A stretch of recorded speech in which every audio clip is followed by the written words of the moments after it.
Hey guys, Gabriella Jolie here. Welcome back to my channel. I know it's been a bit.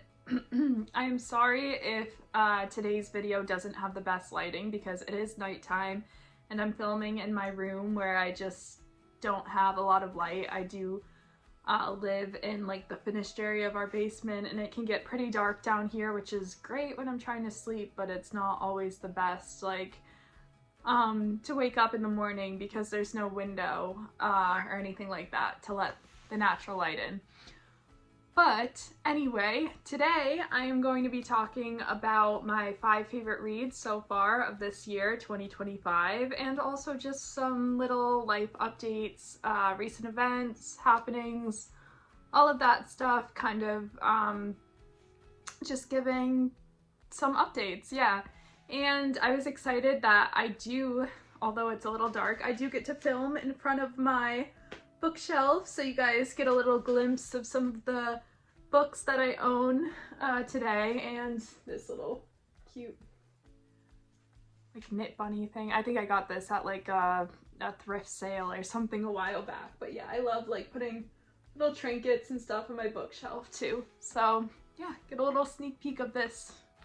Alright, so I'm not going in any particular order, but I am going to get right into it with my favorite book of the year. And again, it's not like this is first favorite or fifth favorite or whatever, just one of my favorites that I've read so far this year is Beautiful World, Where Are You by Sally Rooney. I just thought it was beautifully written. It was really just kind of dove really deep into these characters, and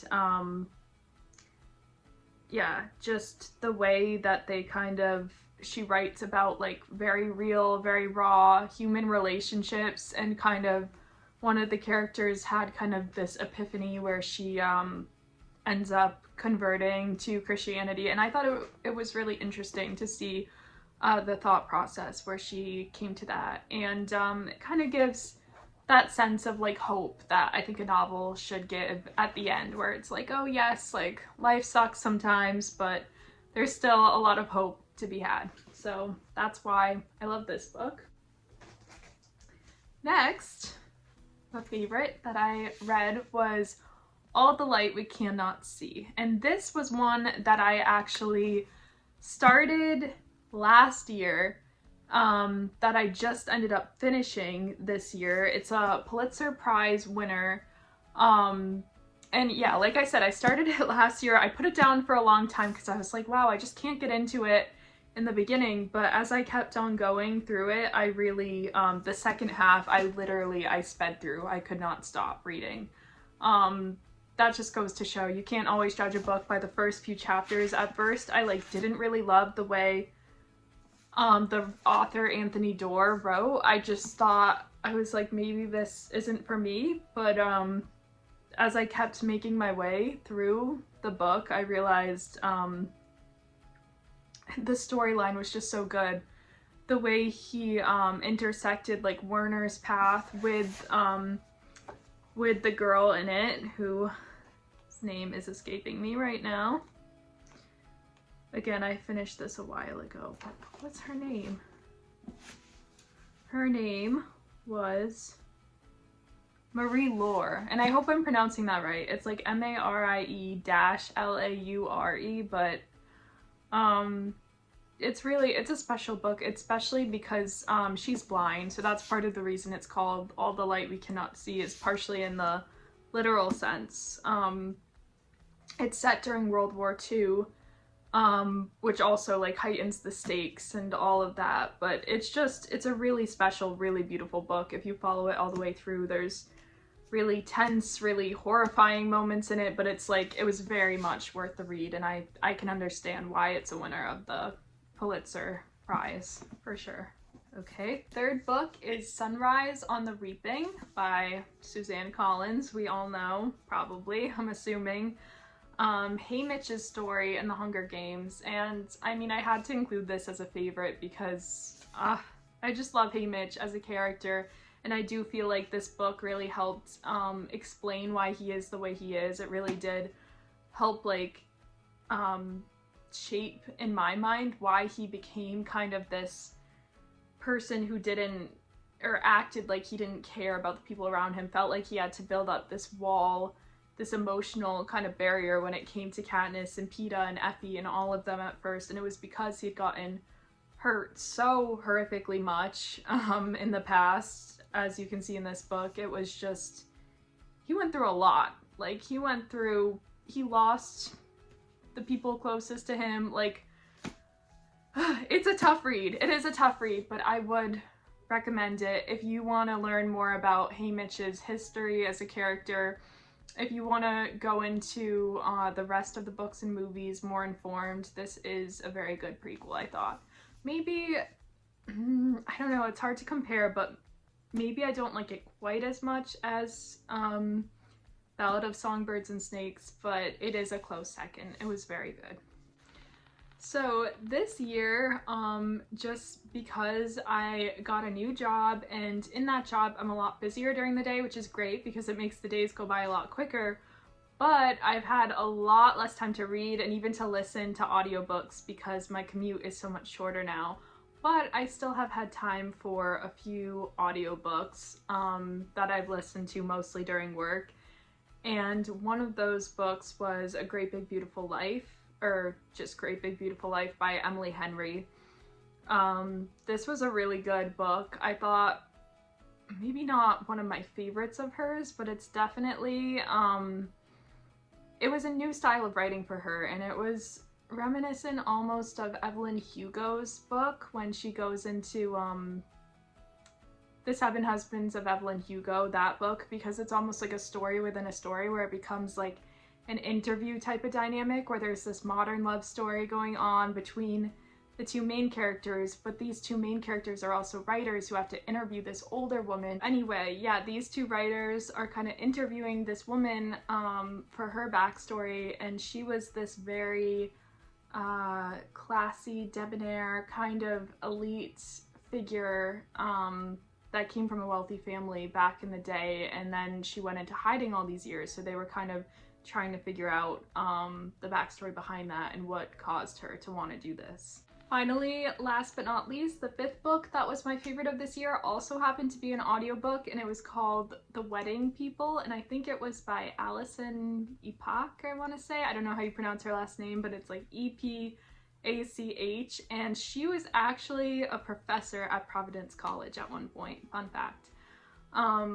So she was from Rhode Island, I'm pretty sure, but the way she described the whole story, it was pretty interesting, of this woman going to stay, I believe it was in Newport, Rhode Island, or somewhere like that, like a mansion where this wedding was taking place, but it actually started off really dark. She was at a low point in her life, and she was actually planning to take her life at this one point, and then she meets the bride who's there for the wedding, and they kind of form this unlikely friendship, and they're talking back and forth, and it was like a really interesting story that, like, unexpectedly I really enjoyed more than I thought I would. And I think there were parts of it that I was like, okay, this is a little unnecessary, like maybe certain explicit parts or parts that I didn't think moved the story along a ton.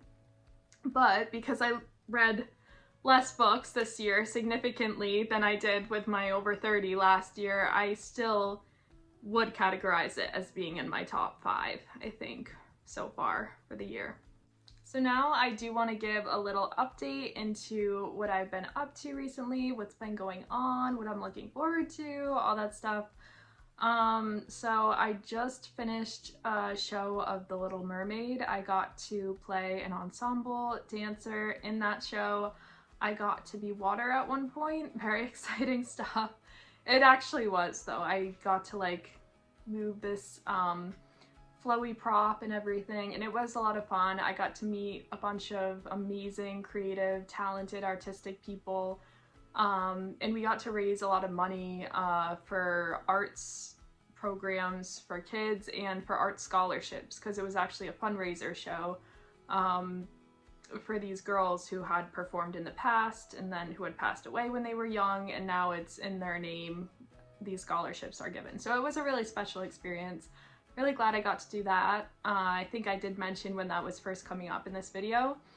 But now that I have a little bit of downtime, now that that's completed, I'm kind of hoping to just kind of have this period of rest during the holidays where I'm kind of gonna try to be stressed out less and kind of like look for those little joys, those little glimmers more, because I did find my mental health kind of being not so great during the end of that show period, and it was very stressful.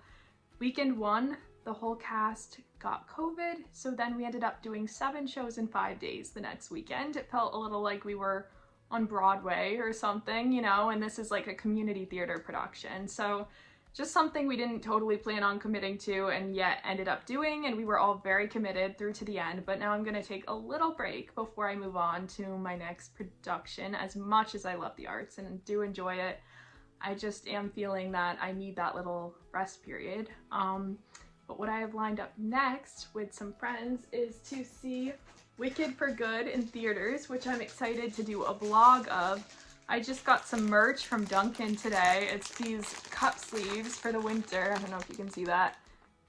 Glinda and Elphaba, like pink and green cup sleeves, and I'm excited to use these during the winter. So yes, very excited for Wicked for Good, and I'm also planning on starting my master's degree come the new year. I think February 1st or so, I'll be starting my master's online.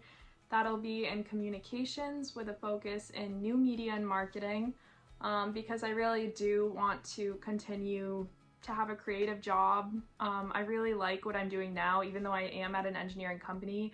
I get to create graphics and I get to come up with slogans and kind of still get to use my creativity while I'm at work and kind of interacting with people, and it's still a lot of fun. And then on the side, I can still do my own creative projects with singing and music and performing, hopefully, because I also am hoping to start taking voice lessons before I do go back into acting and theater again, because as much as I have had a lot of fun in these ensemble and dance roles, I do want to try to kind of branch out to play different characters, hopefully in the future, and kind of get the opportunity to do that more too. And besides that, also writing. I haven't really been writing as much as I've wanted to recently, but it's still always in the back of my mind, because I think that is probably what I'm best at naturally, is writing, and it's kind of where I keep coming back to, and I'd love to have, you know, all this free time to just kind of go into my fictional worlds and read and write, but you all know the reality, you know, we can't always do this, and that's why I'm trying to have this season of rest. I'm trying to kind of return to reading again, kind of talking about reading, getting back into it a little bit, and also just reminding myself, like, you can't be everywhere, do everything all at once, you know, you have to give yourself rest, you have to be kind to yourself.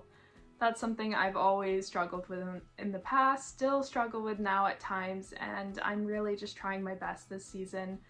And I hope the same for all of you. I hope you give yourselves a little more grace than you have in the past. I hope you go easy on yourselves, and I hope you liked this video, and I hope you look out for the next one, which will be a vlog of my viewing of Wicked for Good with my friends, which I'm really excited about. Bye!